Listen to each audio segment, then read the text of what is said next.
Let me hear you say pa pa pa da pa pa pa pa pa da pa pa pa pa pa da pa pa pa da pa pa pa pa pa da pa pa pa pa pa da pa pa pa da. Crazy at this thing called love, just what I've been dreaming of. And I can never figure out, oh, how you do the things you do. Is why I'm so in love with you. I like the way you make me smile. Boy, you give me butterflies. And when I look into your eyes, I'll see the future in me and you. That's why I wrote this song for you. I-L-O-V-E-Y-O-U.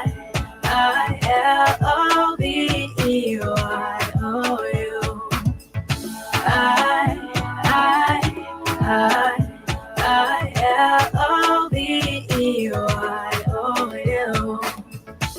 Just want you to know what I think of you. L-O-V-E-Y-O-U. Baby, you've got what it takes to make your girl say L-O-V-E-Y-O-U. If I met you in another life and you asked me to be your wife, with grace and a smile I say, yeah, always now and forever. You be my one and only lover. Cause I like the way you make me smile. Boy, you give me butterflies.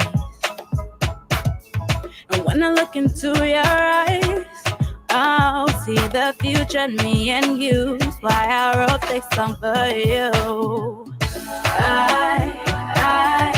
I-L-O-V-E-Y-O-U.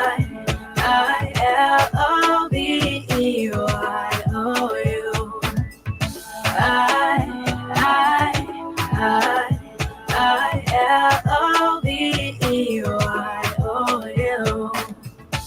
Just want you to know what I think of you. L-O-V-E-Y-O-U. Baby, you've got what it takes to make your girl say L-O-V-E-Y-O-U. Pa pa pa da pa pa pa pa pa da pa pa pa pa da pa pa pa da pa pa pa pa pa da pa pa pa pa pa da pa pa pa da.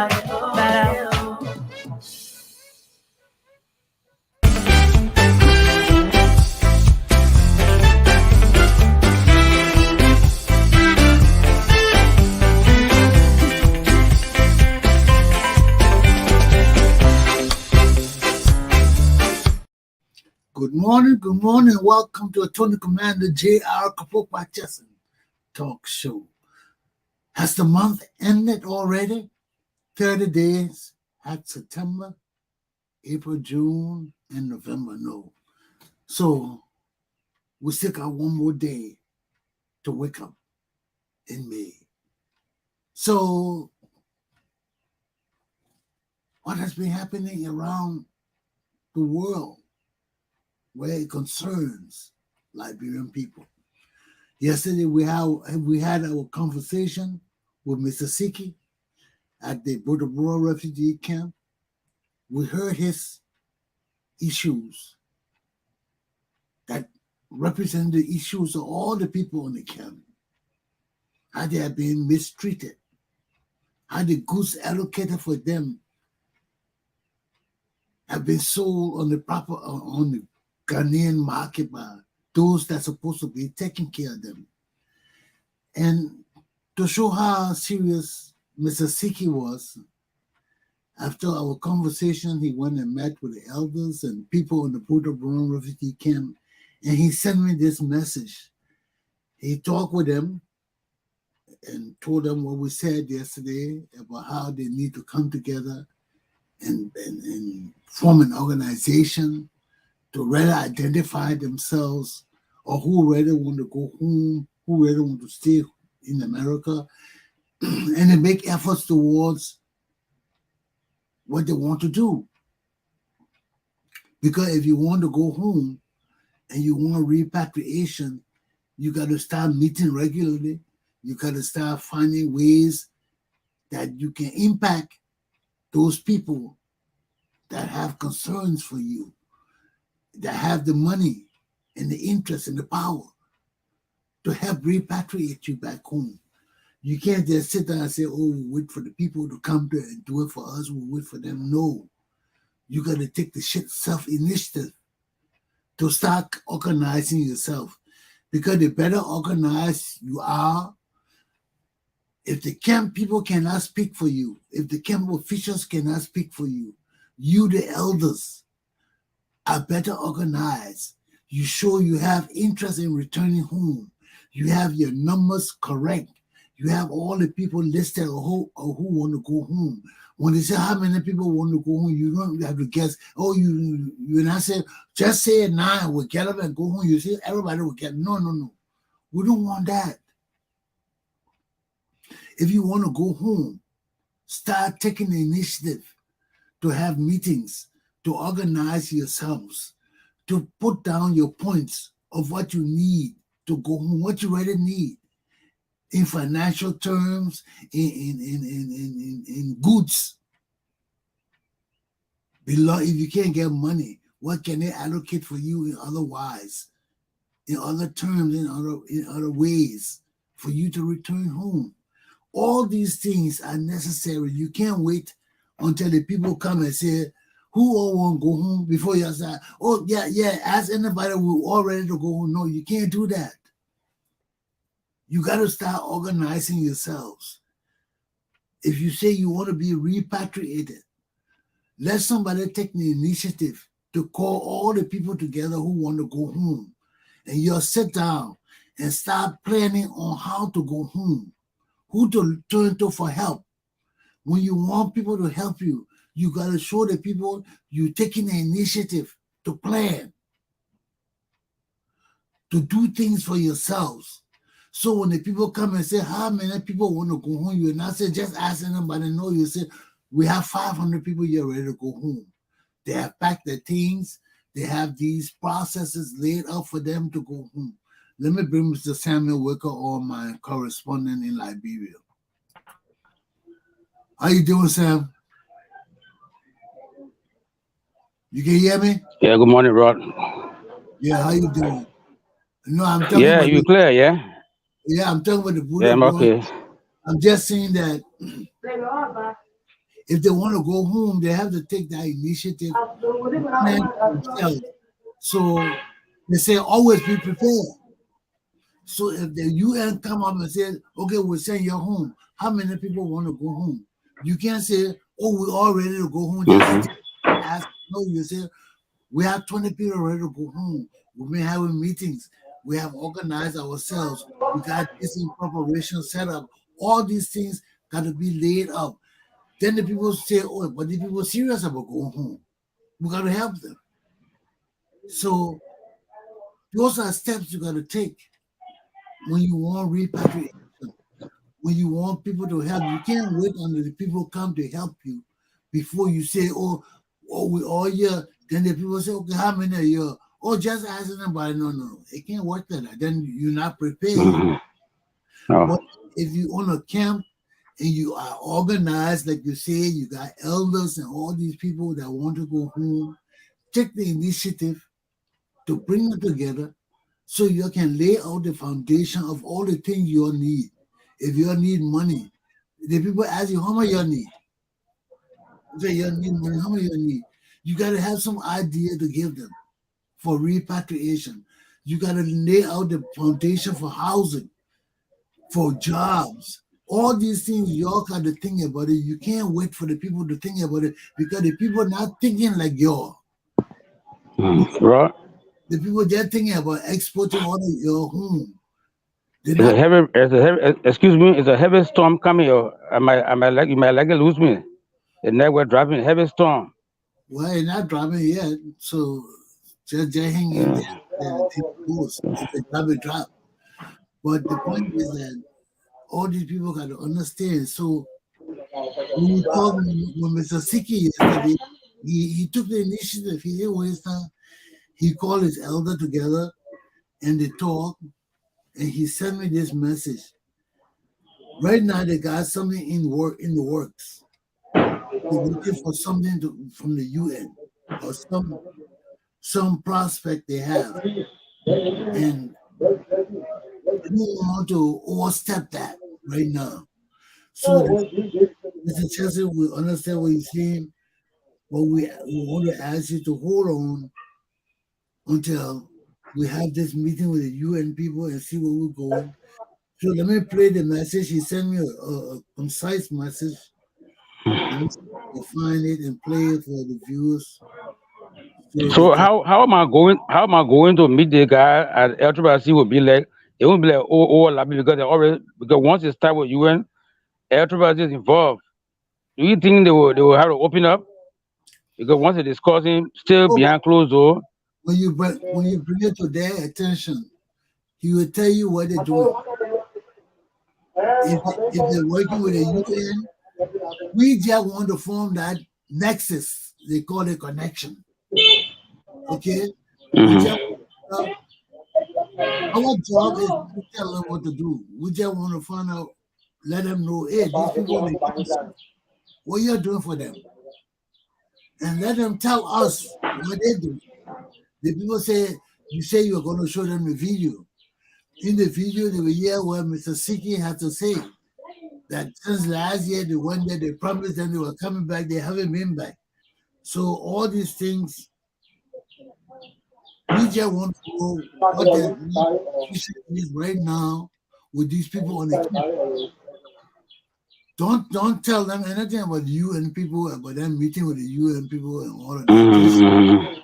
Yesterday, with Mr. Siki, let them see it and ask them where you're at with these people now. How can you help these people? So from there, we get the ball rolling. These people will know that somebody looking up for these people's interests. It's on the internet now. Once you show them the video, they will know it's on the internet. So that's all we want to do. We want to get their interest to tell us where they are with the people. Then we know where to start. You know, because when they tell you, oh, we are done so and so and so, and you show them the video, and they hear what Mr. Siki has to say, and you ask them, what you say about this video now, they will tell you where they are right now. Then we can get the ball rolling. When you come back and tell me what they say to you, then we will know where to go from that. There. We can call where to start from. Yes, because we want to know where they are now. Because they promised these people 2 years ago they were going to do this. They haven't done anything. Mr. Siki has come out and brought it to the world stage now, what they promised them. So you taking the news to them now, say, my man, what are you doing? These people on the Buduburam camp, they're suffering. This is our interview with Mr. Siki, one of the senior guys. When they see it, then they will tell you where they are. Then you bring the message back to us and tell them, yeah, where the people say they are, yeah, what they're doing, blah, blah, blah. Then we'll take it from there. We'll know where to go. So with their people, with them meeting the people in Ghana and us knowing what the people in Liberia, the refugee repatriation group is doing, we can come to some understanding of what's going on. Then we'll decide what next step to take to help these people. So let me bring on Mr. Saki's message, then we can go from there. So what you plan to do with these people today now? Because today, your day. Yeah, Roland? Sir? I said, what are you planning to do? Okay, this is Mr. Saki's message. Hold on, man. I did meet with them, and I told them it's about time. A discussion. I told you that I'm going to meet with the elders. I did meet with them, and I told them it's about time that we, the elders, take responsibilities so as to encourage our people to go home and see what best needs to be done. the elders, the chair of the elder standing there, and the other elder, they say what you say is completely true. But what we are doing is that according to them, there's an information coming from Liberian saying that some official from Liberian will be coming on the camp to camp registration, and that will facilitate people going back home. So let them wait and see how it will be done. They will know the route to take. So as I told you, I'm going to engage them. I'm engaged them. I engage the elder council. The elder council as well as the ministerial council in this process. But they said we should wait and see what will be done. Because they all welcome the idea. But they said, team that will be coming. So they say, when I see team, we say we got to repatriation. I thank you so much, this Mr. Siki. Okay, so you hear what he's saying? Yeah. He called meeting with the people. The people say, some groups say they're coming from the UNHCR, the United Nations, and the Ghana Board. They're coming to registration on the camp. And the group from Liberia. So you see, he said we should hold on. That's why they hold on at copy. Yes. So that I'm saying, man, going there, you don't think it'll be like on the money what he said that we should hold on yet? Because since they already decided. That has to do with the repatriation. Okay. They're going to register them to see who all want to go home and who won't. That's the same repatriation they're doing. Your job is just to go find out where this board, how far this board is going, because we want to synchronize all. Well, one hand doing, the other hand does not know. Okay? Or the people on the camp do not know. When you go to the board today and the board tell you where they are, if they are indeed working with the Ghana board to register these people, they will tell you. When you leave that today, you have all the information, the correct information, what they are doing, actually doing. Are they the one leading this registration process that Mr. Saki just talked about on this recording? Are they part of it? We know all of that. If they're not, we know that too. So if they're not, then what kind of registration they're doing? Because if the registration to bring them back home and the Liberian Repatriation Board does not know about that, what are they doing it for? Because if they're bringing people home, the Repatriation Board got to know about that.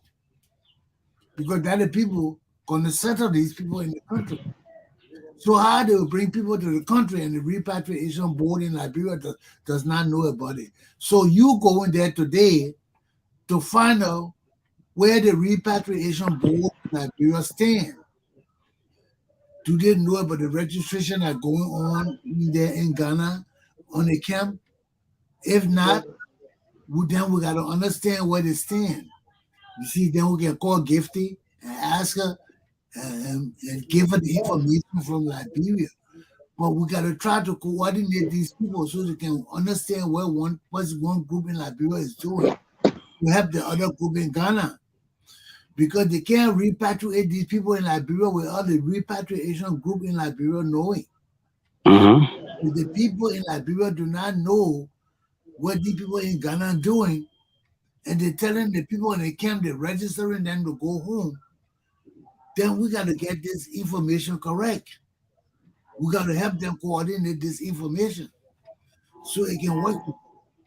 So you go into to see somebody at the Repatriation Board now to find out where they're standing. Okay? Yeah, you don't have to tell them about the Ghana people. Just tell them, show them the tape, the video we did yesterday, and ask them what they stand on this position. And when they give it to you, you come back to us and we hear it. It would be good if you can interview them too. If ask them to do an interview and record the interview. So we can have a live interview with them actually addressing the issue. So you bring that interview tomorrow, we play it, and hear what the Repatriation Board in Liberia got to say. Then the people if they agree for interview, that's the part. That's another thing. Because some of them are shy away, but they can a critical issue. They're shy away from the interview. Well, when you show them it's a Saki thing, and let them know, you would tell us, they will tell the viewers that you met with them and you asked them to interview them. So if they say yes or no, we still talk about you meeting with them, whether they agree to it or not. We just want you to bring some kind of valuable information or what they, Information, yeah. or where they are right now, so they can know that we're watching them. They're not supposed to be sick. Mm-hmm. They're supposed to be happy these people come home. So if they're not doing anything, and these people talking about meeting with somebody to repatriate them to Liberia, and the repatriation people in Liberia have no clue about what happened, then we got to wake them up and let the people in Ghana know what happening too from our show. So that will Mm-hmm. coordinate efforts. So if they're not truthful, we force them to come together because somebody got to tend to the needs of these people in Ghana, and we can't have a repatriation board with people properly getting paid and not doing nothing to help these people. And if they're helping them, where they are now, where are they? Okay, so that our job to ensure that the repatriation board understands that people care for the people in Ghana, that we care about their interests, and we're seeking it. We're not going to sit down on it. Okay. So when you come back today, ask them to interview them. If they say no, just ask them, okay, where are you on these people with the Buduburam camp? Because they're calling our communication agency. They need help. And we have a school on the campus. So they're reaching out to us too. And we just want to know Mm-hmm. where you stand with them so we can enlighten them. They can't just be sitting there and having hope of coming home, and that hope is in vain. Okay, at least if the repatriation board know about what's going on, there's some guarantee that what they're doing in Ghana to come home is in their interest. But if the repatriation board has no knowledge of what's going on, how can you be helping them to repatriate? It's a farce. So then they will notify these people who come to register them. Hey, you're coming to register, but what about the repatriation board in Liberia? Our people went there and they said they know nothing about what you're doing here. Mm-hmm. Give them no power to bargain with. Okay? So whatever you do today, we'll take it from there. And that initiative, I hope will spur some interest in the Buduburam camp issue. Okay? Mm-hmm. So Yeah. we heard we heard from Mr. Siki, and we heard that um, it's very important for them to wait and see what they're going to do. The camp people say they come to register them, they come to do blah blah blah. So that's a light of hope for them. Okay, Sam talked about the weather in Liberia, how terrible it is. So he might be in and off right now. Okay, that Buduburam camp situation. Sam, before you go, let's talk about Liberia. What happened in Liberia right now? Yeah. The news this morning was that uh, Pastor Prince Johnson, evangelist, they call him, man, Mm. former warlord Prince Johnson, Man of God, man of God, man of God. in his sermon yesterday, he said Eugene Nabwe had AIDS, and so he's inviting him at his church so that he can be healed. Mm. And it was his So, former girl how from you know, Ghana how who you, how you knows Nambwe got AIDS? he said he got his country girl from Ghana who was with Nabwe for some time, and the girl got sick, from AIDS. So she told him that it was Eugene that gave her the AIDS, but it's been uncovered long since. So And what? So what? and then he said, Joe Howard tell her son, the only son she got is crazy, is getting mad. So these are other things. These are other kind of political rubbish in Liberia nowadays. You know, you're gonna personal attack and stuff like that I did on the true. pulpit. I did Where true. what did I don't know. No, I learned that because of drugs. Joe, our son, he's going bad. That Then was he's been taking somewhere, yeah, for some medication or so. that the news But around that Joel Howard's son is on heavy drugs, yeah, and heavy drugs. but the one about Nangwe now, he have Mm. AIDS. So he's quoting somebody, and I said somebody told him. Mm. So now he's on drugs, on drugs, to To keep him, prolong his lifespan, to keep him active. But he well, the, got AIDS. well, the guys got the money. You Oh guys yeah, I mean, they got the money. You see Magic Johnson? yeah, I know. Yeah, a long since. He still lives, right? He's still Yeah. living. Every day they're making medication to keep you from dying. So they got a new Yeah. you can't even detect AIDS on the person. But if Now we got money and spend 12 years with Ellen, and then another 6 years with we are. He got money. yeah, then He just lucky. He just lucky. yeah, you're not lucky. They're stealing. They are rogues. That's what I'm saying. Now He's a he lucky to qualified join the rogue. bank, the buy again. rogue. He's a qualified rogue, so they keep putting him in positions where, That's what I'm saying. but if he couldn't lie or he couldn't steal good, he would be under a job. He wouldn't But have he been there. wanted a con man for them, so they keep him circulated. And they just make the pills the guy for AIDS these days. You can't even detect it when you take the pill. You're not supposed to Mm. detect. Yeah, that far AIDS going on. People not dying from AIDS like before, man. They got pills now. You take the AIDS, they take injection, they take the test, they can't even detect you got AIDS. Mm-hmm. Yeah, but you gotta have the money, man. One of the Yeah. see at the part, but the AIDS thing.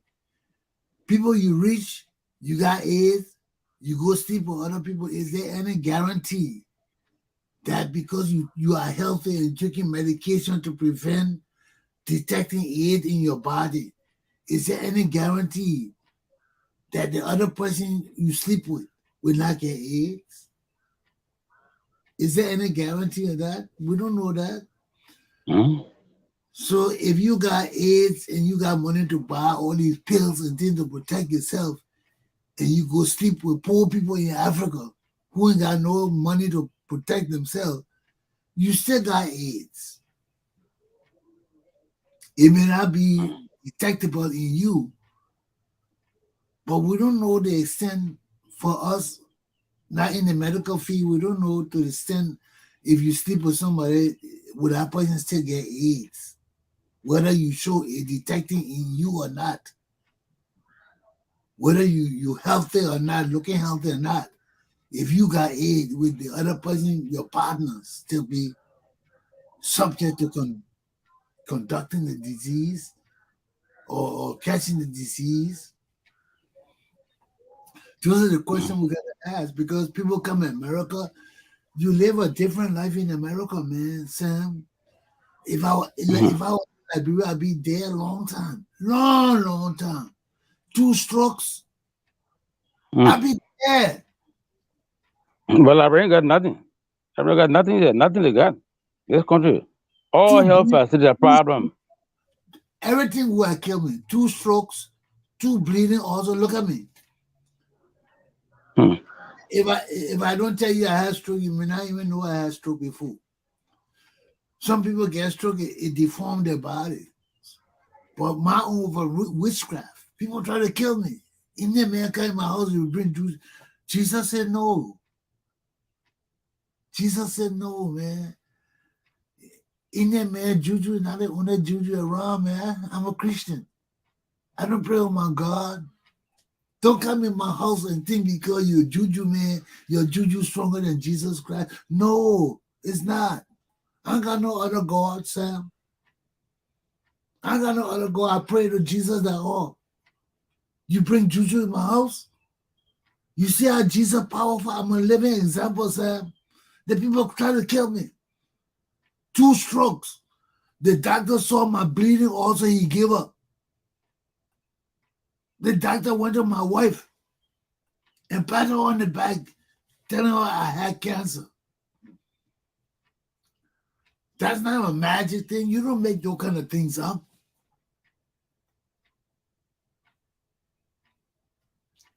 But all those are just examples, living example. You know? But we go back to the same diseases and ills that go on in our country. Whether it's true or not, Sam, whether it's true or not what Prince Johnson is saying, The weather is giving problem. I know, but just keep coming in and out and there we go. What you do? You can't control the weather. So, but it just, when you go on, we're talking the topic, I'll just keep on going till you come on, my man. I'm talking about, this is a talk show. I didn't start this show because I can't talk. I'm not just real. I'm not a boo-boo. We're talking. We is that. But you see, these people in America, they come live a different life here and go home to our country. And knowing that the people in Liberia, they don't have the medical facilities. They don't have the means of survival, the people in America. That's why I'm telling you, Sam, I would have been dead. If I was in Liberia, I'd be dead. I'd be blind. I had cataract. I couldn't see. That white cataract that come here, that juju. When you see the people with the white cataract in that juju, that thing, the doctor in America can move it. All those things, the people are not blind. They can see on it, but I take up all your eye. It just sit over your eye. You come in America, the doctor can move all that white thing from the people's eye. But I keep telling you, this shit is real, man. My doctor called me, the white doctor. After he did my eyes, he was the best doctor in Rhode Island. After the guy did my eyes, and me and my doctor, we're friends. We sit down and talk. I don't just go to my doctor. We sit down and laugh and talk about different things too. So he's close to me. White boy. After he did my examination, he called me. He said, Cheska, man. He said, that thing in your eyes, man. He said, they're nothing from this country. When a man tell you that, what that means? People into the juju too. Yeah. He called me and told me. When he told me, I knew straight it was juju. The man called me. He said, my man, that cataract was all your left eye. He said, the one over your right eye, that the one we have in America here. Because over the right eye, the cataract was there, but I could still see. It was just blurred. But the one on the left eye was just like the people in Liberia, white. It turned white. I couldn't see nothing through it. It black vision. I was just sitting there and said, wow, how the cataract on my left eye like this? I couldn't see nothing, man. Nothing. It turned white.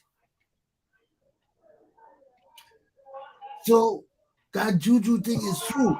You don't play with it. Yeah. You don't play with it. And you don't play with the Bible said about witchcraft. You don't play with Jesus Christ either. I ain't got no other gods. But he got the power. I ain't got no other gods. I ain't got no juju god. I don't believe in that shit. I know it work. I want to be rubbing nothing on me. Man, I want cologne. What the fuck I run that stink thing on me for? I'm a Christian. You gotta believe. If I didn't, I'd be dead. If I wasn't praying, I'd be dead. I don't got no superpower. I just pray, that's all. Huh? That Jesus saved me. I got no juju. I am bleeding also, my man. Right now, I just came from the hospital. I lost blood. How I'm a healthy man, just walking around, I just lost blood. Half of my blood in my body. The doctors still to this day don't know how I lose blood in my body. They don't know, Sam. How I just walking around, I just lost half of the blood in my body. It just disappeared. Hmm. Yeah. Luckily I went to my and Sam, every time this thing happen, I can feel it. I know it, but I just don't pay attention to it.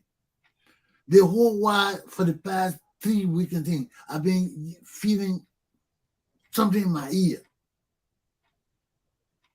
Anytime I feel that thing, I know something wrong with my body. But I was ignoring it. Every time I do the show that I feel it in my ear. So now I be talking, I be asking myself, what is it in my ear? Why am I feeling this thing in my ear? Right now it's gone because I got my blood back, I got my everything back. But when I lost the blood, I could feel the blood pump being forced pump in my ear to my heart. So you know right there are certain things. I'm a medic. I know something was wrong, but I just ignore those kind of things. You know, people who in the medical field, that one would have died so much because we ignore the things we're supposed to do. Mm. We know better. Like when I had stroke, Sam, I knew I had stroke. I knew it, but I was going around filming. I was shoveling my snow and all until the thing really hit me. That I called my wife. I said, "Can't take me to the hospital. I got stroke." She said, "What?" I said, "Yeah, I feel it." When I got to the hospital, people said my mate should be sitting in the corner drooling. You are walking around filming and doing shovel. From that morning, I knew I had stroke. I felt it in my body, but I just didn't want to accept it because I was still doing things. But I knew something was wrong. I could feel my tongue sliding to one side. That means my tongue was heavy. I could feel Mm-hmm. it in my tongue. Every time I could talk, I would feel my tongue dropping. I knew it. I'm a medic. But I just refused to accept it. You know? And that what happened. I've been strong now. Yes. I told you, I said all 2 weeks ago, I was feeling it in my ear. Like we had the blood pump forcing to be pumping my ear. That sound I kept hearing in my ear. I knew something was wrong. But I just ignored it. I said, no, I don't feel sick. I don't feel heavy. I don't feel bad.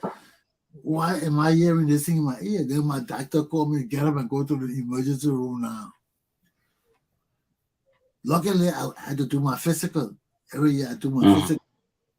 And now my time to do my physical. So when you do my physical, he checking my blood and everything. He did everything the day before.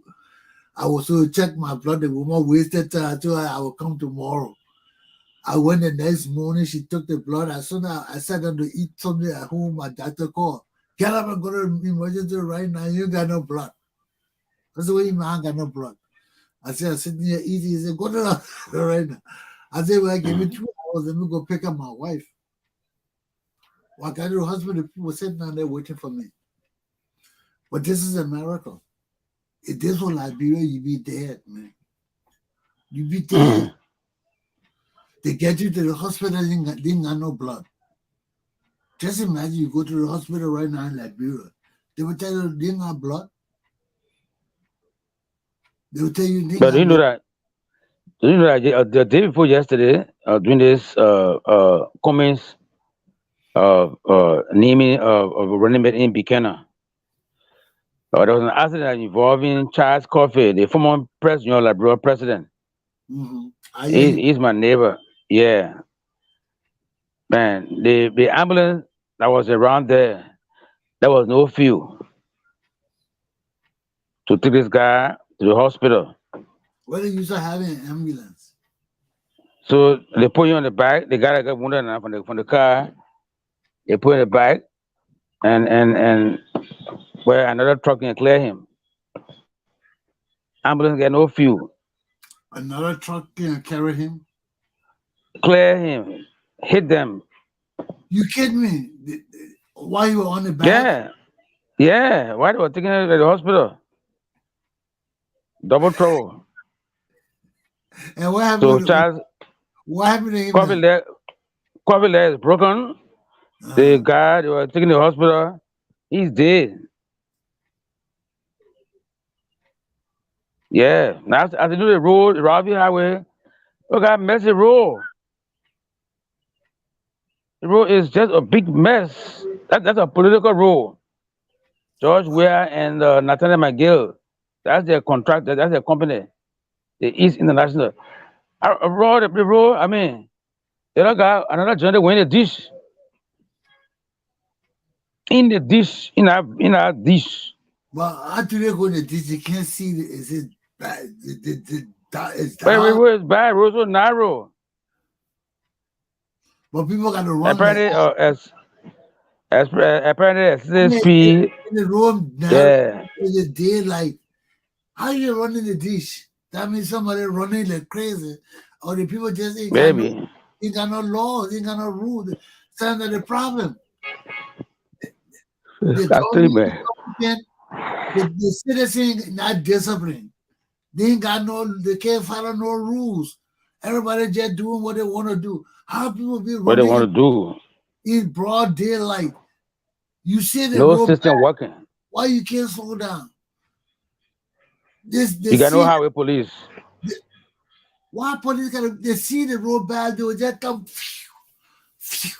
and no slowing Yeah, down there. They ain't even care for their own lives. They won't be it's dead. better or death trap. Yeah, but the people are not disciplined. The people are crazy. When the country ain't got no laws and the people are crazy, what do you expect? What really surprised me, bro, is most of the guys come from Europe and America. But I was on the land on Rouse feed. They know all the restrictions, all the people law overseas. But when they enter Liberia, They they know no law. they don't come to educate, they come to steal. They know no law. They come from America, they see it as an advantage over the Liberian people. They're smarter than the Liberian people. They know more than the Liberian people. They can steal better than the Liberian people. So deceive us. They deceive us. Look at some people come in America, lay on other people's cars and take pictures to send it home to impress people that they got cars and they got Yeah, money. they get a car and stuff like that. And people believe it. Then you come home, they give you a big job. You got to impress the people that you got money.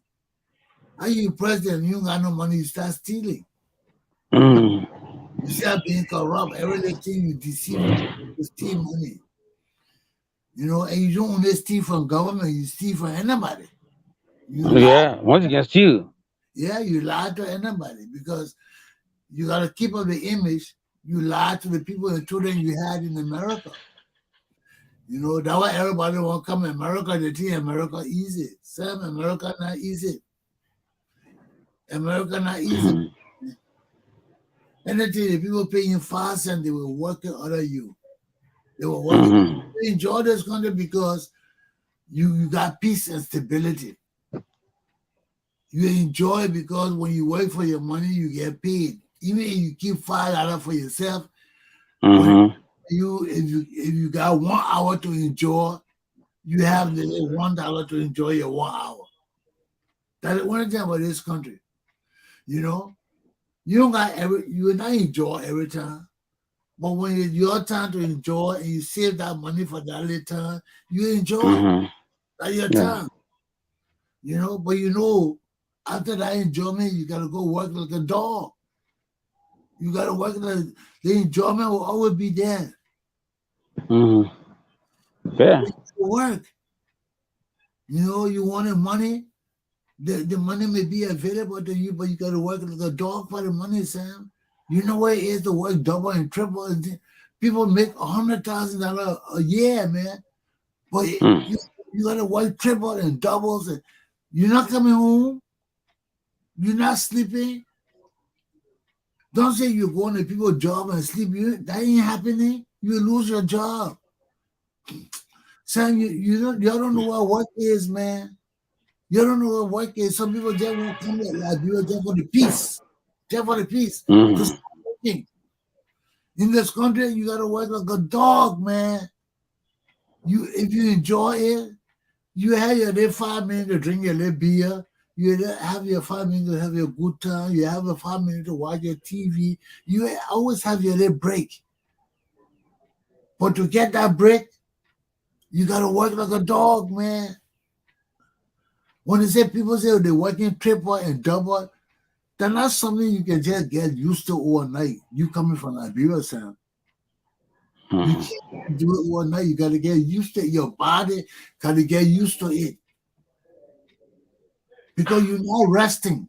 If you say you double, the same way you work in the morning on your feet for 8 hours, that the same way you working on the double for 8 hours on your feet. You're gonna say I was sneaking in the little room.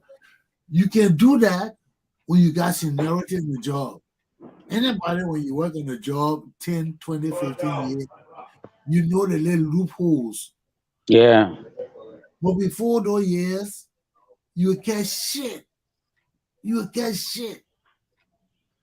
Any job, you work long time, you will learn the loopholes. You will learn how to get over.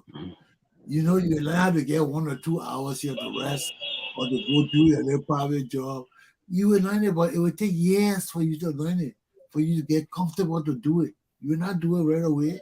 It will take years, and even at that, when they catch you, you lose your job. You can't be comfortable doing it. They catch you, you lose your job. And secondly, Sam, the system is always changing. You always got new supervisors. And every new supervisor want to prove that they can do their job. So every new supervisor is in your shit.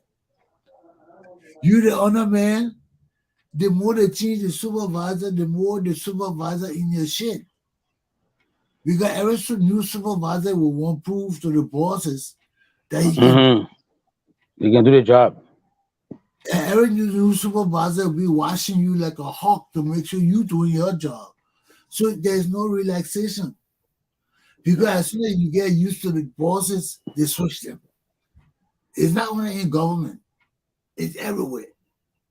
As soon as the bosses, some places you look at the boss will say 20 years. For other places, they always switching them around. Whether they're there for 20 years or not, they will switch them from one department to the next. So you always got different bosses over you, my man. That to avoid corruption too. They don't want people to get comfortable in one position. So if you work in a government agency, they will always switch the bosses around. So every time you got a new boss, man, you think you're comfortable. You wake up in the morning, you got a new deputy switch in your place. You got a new supervisor. You got a new this. You start from game zero. So when you build a system like that, where there's constant turnover, there's constant reshuffle, it's hard to do stealing. You got to get used to the new bosses. You know, the people that reshuffle your life. No one person, the only job they don't touch that technical job. You know, where you need people to understand the job. Technical people. People who can stay long on the job to really understand it. Then they keep you a long time. But besides that, everything's gonna be changed, man. You wake up morning you got a new director. You wake up one morning, you got a new deputy. You wake up one morning, you got a new supervisor. Everything, and the people know the job. That's why they keep all the jobs the same. If you're a policeman, all the police stations in the state train the same way. All the police stations have the same procedure, have the same policy, have the same training. You know why? If they take you from here and send you to Basso County, the police station in Basso County will work here at the police station in Monrovia. You got to learn nothing new because all of you are following the same system, the same format of governance. So they can take you from Monrovia and send you to like in Rhode Island. They can take you from and send you to Boroville or Newport or another area. The police station will run the same way or similar. So it will just take you a few minutes to understand. That's what they call a pattern. to run the same thing. So you don't have a lax in government. You don't have a lax in government. I can take you from Basso and send you to Nima to run the police station there. As soon as you get there, all you have to do learn the formation of the place. Once you learn it, you understand how to run the station because everything running it got a steam operating procedure. SOP, they call it SOP. So once the SOP is the same, they can take you from Basso and send you to Nima, it will run the same way. They can take you to Nima, send you to Kipman, the police will run the same way because they have the same SOP. Everybody trained the same way. So no matter what, that's why they say nobody is indispensable in this country because everybody trained the same way, Sam. You know, but that's what it takes. That's what it takes to build a government. You know, in our country, we just think that you can take your relative, your cousin, and put them in position in the government. Now it runs. Some places people got to be trained. Some places you got to start from scratch. And in America, the people know the system. Certain jobs, you need more experience than education. Like the job I work in, the prison job. Anything under 5 years, nobody want to listen to you. You're a rookie. You got to do 5 years to get the scratch of experience in your head. 5 years, the minimum in correction to get experience. So when you're talking with people, anybody, and you tell them you're working in the prison, the first thing they will ask you, anybody will say, anybody, because the people in America know the prison system. The first thing they will ask you, how long you been working there? Because they want to know whether you're a real seasoned officer or not. You tell them 3-year-old, 4-year-old, anything under 5 years, nobody want to listen to you. You're not experienced. You got to have at least 5 years under your belt. Then you start getting experience. Then you start understanding how to deal with people. Prison is dealing with people, Sam. It's not dealing with power or laws and all the kind. It's dealing with people. Yes, we deal with laws and rules, but you got to know how to deal with people. Because people power is the power you got to understand to manipulate, to control, to dominate. These are the things that make people who that were any profession you go to in security. When you start from corrections, people respect you. When you start from corrections, then you go to police, you get higher respect than somebody who just joined the police. Because from corrections, you learn how to deal with people. You learn tolerance. You learn patience. You learn and you learn everything there, man. You learn the people you're going to be dealing with in the bigger world. That's why you see most of the good cops are cops that started off as correctional officer because of recidivism. Once a criminal, always a criminal. When you start in correction, you will always know the main criminals in society. You always know them. Your job is to catch them now. That's the harder thing for the police, is to catch them. But you know all the criminals when you leave the prison, because that's what we deal with, the worst in society. So you know these people how to think, you know how to act, you know how to behave, everything. And these are the foundations of our society.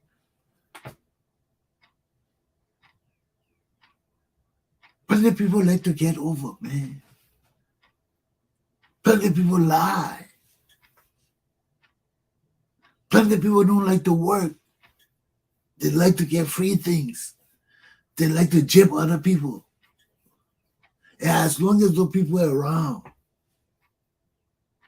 there will always be need for men of integrity, men that believe in the rule of law, Men that believe in honesty in society, not only in your house, in the whole society. You know, it's just that you see some people that take it to extreme. Some people will come and say, "Oh, you can't be doing that. This is against the law," and they try to stop you on their own. They can't do that. But some people believe in the law. They believe in standards, and they believe that if they don't have to enforce the law, it will never get enforced. But sometimes you can't take the law into your own hands.